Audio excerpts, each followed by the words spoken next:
Innal hamdalillah nahmaduhu wa nasta'inuhu wa nastaghfiruh wa na'udzu billahi min shururi anfusina wa sayyiati a'malina man yahdihillahu fala mudhillalah wa man yudlil fala hadiyalah. Asyhadu an la ilaha illallah wahdahu la syarikalah wa asyhadu anna Muhammadan abduhu wa rasuluh. Allahumma salli wa sallim ala Muhammadanil mujtaba wa ala alihi wa sahbihi ahli tuqa wal wafa. Amma ba'd. Fa ya ayyuhal muslimun usikum wa nafsi bitaqwallah wa ta'atihi faqad faza man ittaqa. Faqala Allah Ta'ala fi kitabihil karim, ya ayyuhalladzina amanu taqullaha haqqa tuqatih wa la tamutunna illa wa antum muslimun. Ya ayyuhan nasu taqu rabbakumul ladzi khalaqakum min nafsin wahidah wa khalaqa minha zawjaha wa batsa minhuma rijalan katsiran wa nisaa'a wattaqullaha alladzi tasaaluna bihi wal arham innallaha kana 'alaikum raqiba. Ma'asyiral muslimin rahimani wa rahimakumullah. Segala puji dengan pujian yang maha sempurna kita panjatkan kepada Allah Rabbul Alamin. Allah itu Rabb yang mengatur, Allah itu Rabb yang mencipta, Allah itu Rabb yang memberi rizki dan yang maha merajai alamin, yaitu alam semesta ini. Dan alam, kata para ulama, adalah kullu man siwallah, segala sesuatu selain Allah Subhanahu wa ta'ala. Salawat lan salam semoga tercurah pada Nabi akhir zaman,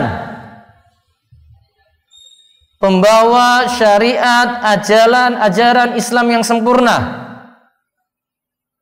yang tidak perlu lagi ada penambahan dan tidak perlu lagi ada pengurangan,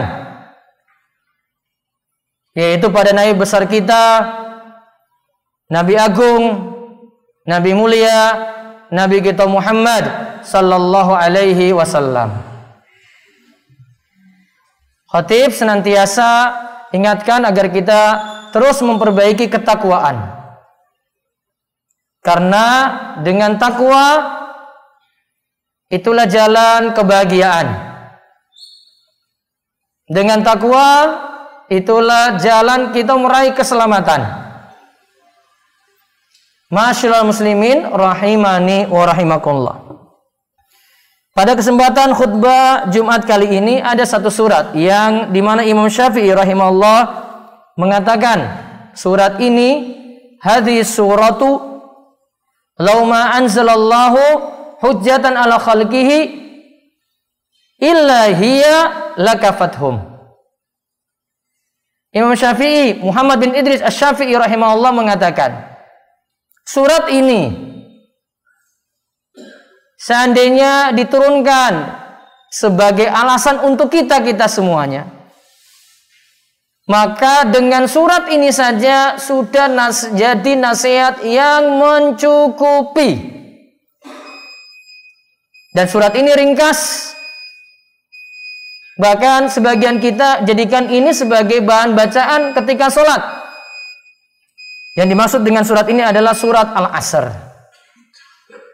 Allah Subhanahu wa taala berfirman, a'udzubillahi minasyaitonir rajim, bismillahirrahmanirrahim, wal 'asr innal insana lafi khusr illa alladzina amanu wa 'amilus solihati wa tawassaw bil haqqi wa tawassaw bis sabr.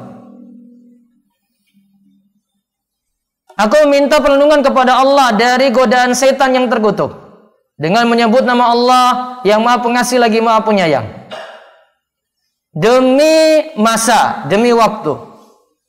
Sebagian ulama artikan ayat ini dengan mengatakan demi waktu asar.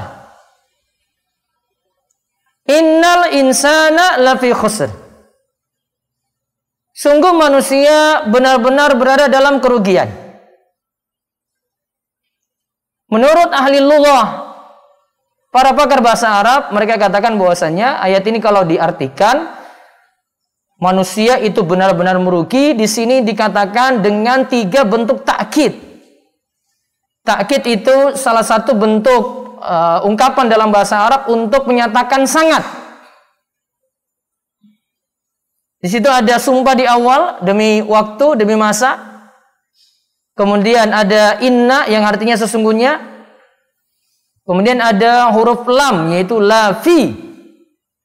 Sehingga kalau kita artikan manusia itu benar-benar semuanya berada dalam kerugian yang nyata. Lalu ayat ini dilanjutkan illal ladzina amanu. Kecuali orang-orang yang beriman. Wa amilus solihati, dan orang-orang yang beramal soleh. Wa tawassaw bil haqqi, dan orang yang saling menasihati dalam kebenaran, dan mereka yang saling menasihati untuk bersabar. Tadi di awal dikatakan manusia benar-benar dalam kerugian, terus dilanjutkan dengan kalimat illa. Illa dalam bahasa Arab itu dikenal dengan istilah istisna. Istisna itu pengecualian. Berarti yang umum di awal tadi manusia benar-benar merugi, yang selamat itu cuma yang disebutkan setelah ini. Namun secara umum manusia berada dalam kerugian, yang selamat yang disebutkan setelah ini. Siapa yang selamat? 1, orang yang beriman. 2, orang yang beramal saleh. Yang ketiga, yang saling menasihati dalam kebenaran, berarti dia berdakwah. Kemudian yang keempat, saling menasihati untuk sabar, berarti dia sendiri berada dalam keadaan sabar. Dalam konteks yang lainnya, Nabi SAW kadang menggunakan kalimat semacam itu lagi. Ada kalimat umum, kemudian Nabi SAW menggunakan kalimat pengecualian, ada yang selamat dari itu. Contoh, Nabi SAW mengatakan dalam hadis, ad-dunya mal'unatun, mal'unun ma fiha. Dunia ini seluruhnya terlaknat. Yang ada di dalamnya semuanya terlaknat. Illa, kecuali. Nah, disebutkan pengecualiannya. Zikrullah wa mawalahu wa alimun wa muta'allimun. Ada 4 orang yang dikatakan itu selamat. Yang pertama itu adalah orang yang rajin zikir pada Allah. Kemudian yang kedua, orang yang bersama dengan orang-orang yang berzikir, berteman dengan orang-orang yang berzikir. Lalu yang ketiga, seorang alim, orang yang berilmu, berarti dia mengajarkan ilmunya pada yang lain. Kemudian yang keempat, wa muta'allimun, yang mau belajar. Jadi pengucapan kalimat semacam ini dalam bahasa Arab sering ada kalimat umum, kemudian dikhususkan lagi dengan kalimat pengecualian. Berarti yang sebut umum tadi, yang selamat itu hanya yang disebutkan ini. Berarti kalau konteks hadis tadi kita katakan yang ada di dunia ini semuanya terlaknat. Terlaknat itu artinya jauh saking rahmat Allah. Kecuali 4 orang, yaitu yang rajin zikir, yang kumpul bersama dengan orang-orang yang berzikir, kemudian yang jadi alim, orang yang berilmu, kemudian orang yang mau belajar. Maka kalau kita jadi pegawai, mau selamat, 4 ini ada gitu. 4 ini ada gimana? Oh, saya jadi pegawai yang rajin zikir, kalau enggak saya kumpul bersama dengan orang-orang yang berzikir, kalau enggak saya jadi pegawai yang jadi seorang alim, kalau enggak saya mau belajar agama biar paham. Pegawai tidak memiliki itu, ya sudah, dia masuk dalam keumuman hadis tadi, ad-dunya mal'unatun, mal'unun ma fiha. Dunia seluruhnya itu terlaknat. Yang ada dalamnya semuanya terlaknat. Nah, kecuali 4 yang tadi disebut. Kita balik pada ayat tadi. Ayat ini simpel sederhana. Kita bolak-balik ulang baca. Namun kalau mau disimpulkan, sebagaimana kata Imam Ibnul Qayyim, beliau katakan, kalau kita ingin menjadi manusia yang sempurna, penuhi 4 hal ini. Kalau kita ingin menjadi insan kamil, manusia yang sempurna, penuhi 4 hal ini. Di dalamnya itu kita mengurus diri kita sendiri jadi baik. Yang kedua, kita mengurus orang lain juga jadi baik. Jadi dia tidak egois untuk dirinya sendiri selamat. Jadi ada untuk dirinya sendiri, dia ubah dirinya jadi baik. Dia juga pikirkan orang lain. Gimana ya orang lain ini bisa selamat ya? Dia memikirkan istrinya, memikirkan anaknya, memikirkan orang tuanya, memikirkan tetangganya, memikirkan jamaahnya. Kata Imam Ibnul Qayyim, mau jadi sempurna 4 hal tadi. Ada di situ untuk kepentingan diri kita sendiri, kita berilmu, beriman. Beriman itu asalnya dari berilmu, kita ngaji. Kemudian kita beramal soleh, itu amal itu balik ke kita lagi. Amal soleh itu gimana? Soleh disebut soleh kalau sesuai dengan tuntunan. Tidak sesuai dengan tuntunan, ya semau kita saja, tidak disebut amal soleh. Jadi sholat kita disebut amal soleh gimana? Ya sholatnya sesuai tuntunan, nggak ngawur sholatnya. Baca Al-Quran itu jadi amal soleh gimana? Ya baca Al-Quran yang benar. Kalau dia tidak baca Al-Quran yang benar, ya nggak jadi amal soleh. Dia berpuasa juga. Kalau dia puasa mau benar gimana? Ya sesuai tuntunan. Karena puasa sesuai tuntunan itu ada imsaku minal muftirat, minal fajri, ila ghurubis syams, yaitu menahan diri dari berbagai macam pembatal, dari terbitnya fajar subuh sampai tenggelamnya matahari. Nah, puasa baru disebut amal soleh kalau jalani seperti itu. Kemudian ada kepentingan lagi di situ untuk orang lain, yaitu kita berdakwah, wa tawassaw bil haq.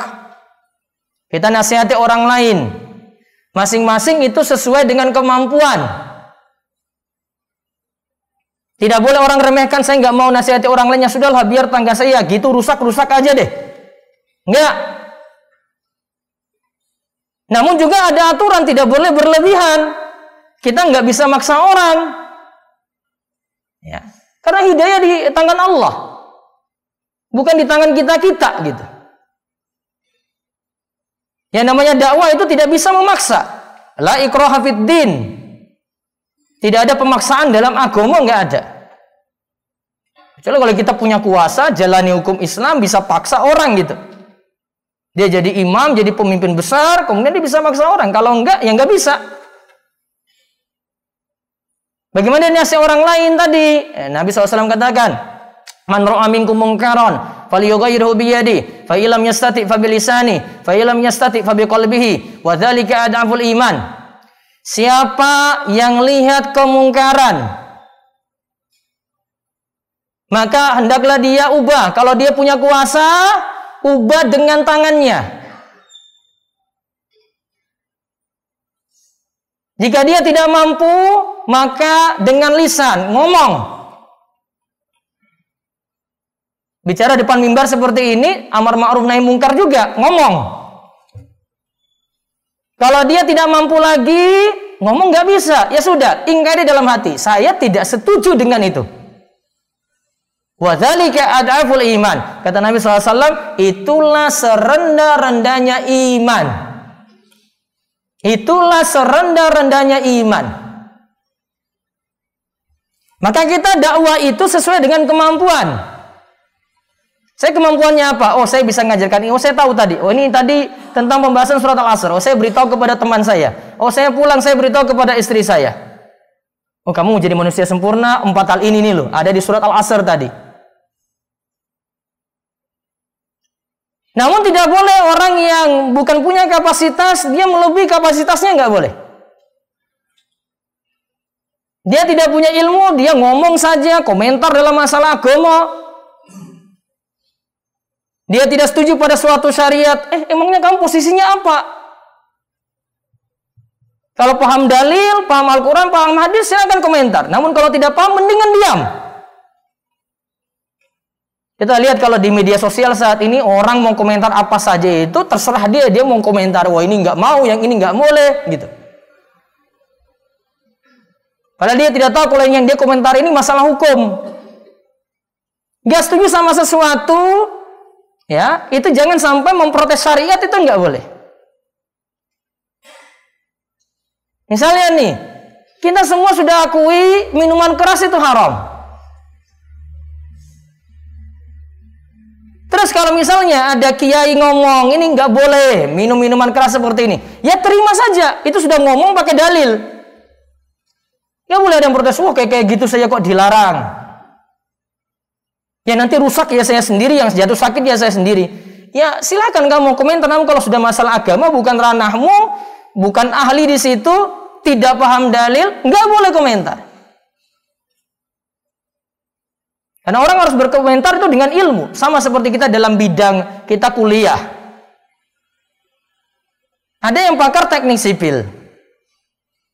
Dia cuma bicara tentang teknik sipil, dia nggak bisa lompat ke ilmu yang lain yang bukan bidangnya. Nah, dia ngomong masalah COVID. Emangnya kamu punya bidang ilmu apa kamu masalah COVID? Bukan bidangmu kan? Diam berarti. Maka kalau kita menyampaikan ilmu juga sesuai dengan kapasitas kita. Jadi kalau paham, dia belajar, dia telusuri, dia paham bahasa Arab, dia dalami dari guru-guru gitu. Walaupun mungkin dia seorang polisi, walaupun dia seorang pegawai, ya, dia bisa sampaikan. Yang penting ada dasar ilmu. Lalu yang terakhir, untuk jadi manusia sempurna, kita sempurnakan lagi dengan sabar.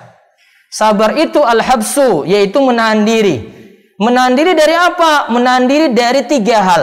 Menahan diri dalam ketaatan, menahan diri saking maksiat, menahan diri dari musibah-musibah, cobaan-cobaan yang berat. Sabar itu dalam 3 bentuk ini, jamaah sekalian.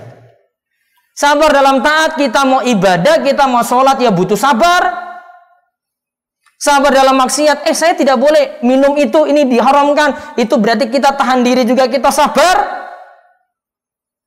Kemudian sabar dalam menghadapi musibah, dalam menghadapi cobaan. Mungkin ada yang sakit, ada yang kena ujian harta. Maka dia juga mesti bersabar di situ. Dan siapa yang bersabar dengan baik, ridho pada takdir Allah, innama yuwaffas sabirun ajrahum bighairi hisab. Sesungguhnya orang-orang yang bersabar itu pahalanya tanpa batas. Sampai pun dia itu bergaul dengan orang gitu, dia butuh sabar juga. Ada yang orang yang bergaul dengan orang-orang yang rusak, ya gimana ya biar saya tidak terpengaruh ini, saya butuh sabar. Sampai pun bergaul dengan tiang soleh juga sama, butuh sabar. Pak, kita ini orang biasa, kalau ketemu dengan orang soleh, itu juga butuh sabar di situ. Orang soleh ini biasanya misalnya perhatikan sholat. Kita lagi jalan bareng dia, lagi dari Panggang menuju Semarang. Setiap waktu sholat, dia suruh, ayo berhenti, ini waktu sholat sekarang ini. Perasaan kita yang biasa mungkin gak perhatikan sholat, yang ngomongnya, orang ini kok nyusahkan aja ya, saya bareng-bareng dia ya. Coba kalau nggak ada dia, wong tadi kita sudah nyampe Semarang. Kita ada buat salah apa-apa sedikit, dia komentar lagi, itu nggak boleh loh, itu haram loh, itu masalah loh itu. Ini ngomong, kalau dengan dia kok ngomong gitu terus, sabar nggak? Butuh sabar juga. Tapi kesabaran kita dengan orang-orang yang saleh tentu berbuah baik. Kita akan ketularan lagi, kumpul dengan dia, saya alhamdulillah sekarang ini peduli sholat, perhatikan sholat. Yang sebelumnya saya itu kok sholatnya bolong-bolong. Saya selama perjalanan dari Panggang ke Semarang, alhamdulillah saya sholat terus itu. Sekarang saya bisa jaga sholat secara rutin. Itu namanya sabar dengan orang-orang yang soleh. Semuanya butuh kesabaran dengan kita itu berjuang untuk menahan diri. Demikian intinya untuk jadi manusia sempurna 4 hal. yang ada dalam surat Al-Asr tadi. Yang pertama adalah kita beriman, yang kedua kita beramal soleh, yang ketiga kita itu bersabar, kemudian yang ketiga itu kita berdakwah, yang keempat itu kita bersabar. Jika kita sempurnakan ini dengan baik, maka kita akan menjadi insan kamil, manusia yang sempurna. Semoga Allah beri taufik dan hidayah, dan Allah menjadikan kita insan yang terbaik, dan memberikan kita keadaan hidup yang baik, dan juga memberikan kita husnul khatimah. Aku qouli hadza wastaghfirullah li wa lakum wa lisa'il muslimin innahu was-sami'ul alim.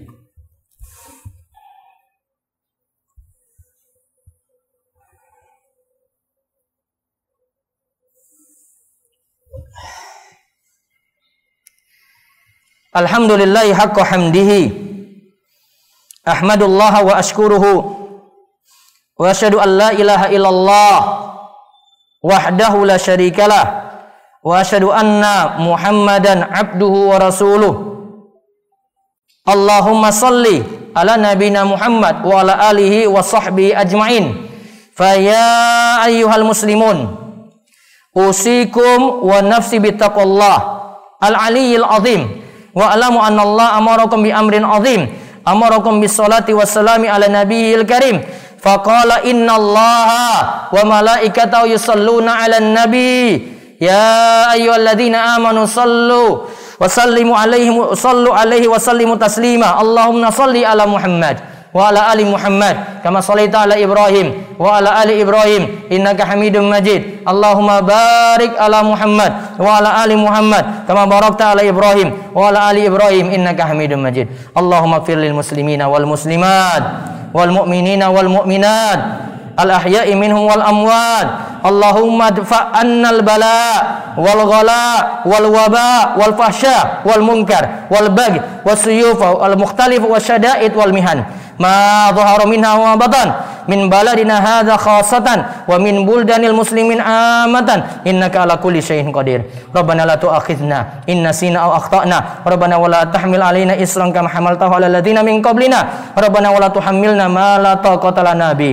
wa'fu anna waghfir lana warhamna anta maulana fansurna 'alal qaumil kafirin. Allahumma inna nas'aluka al-huda wat tuqa wal afaf wal ghina. Allahumma ahsin akibatana fil umuri kulliha wa ajirna min khizyid dunya wa adzabil akhirah. Rabbana hab lana min azwajina wa dzurriyyatina qurrata a'yun waj'alna lil muttaqina imama. Rabbana atina fid dunya hasanah wa fil akhirati hasanah wa qina adzabannar. Walhamdulillahi rabbil alamin. Ibadallah, innallaha ya'muru bil 'adli wal ihsan wa ita'i dzil qurba wa yanha 'anil fahsya'i wal munkar wal baghi ya'idzukum la'allakum tadhakkarun. Fazkurullahal 'azim yazkurkum wa la dzikrullahi akbar.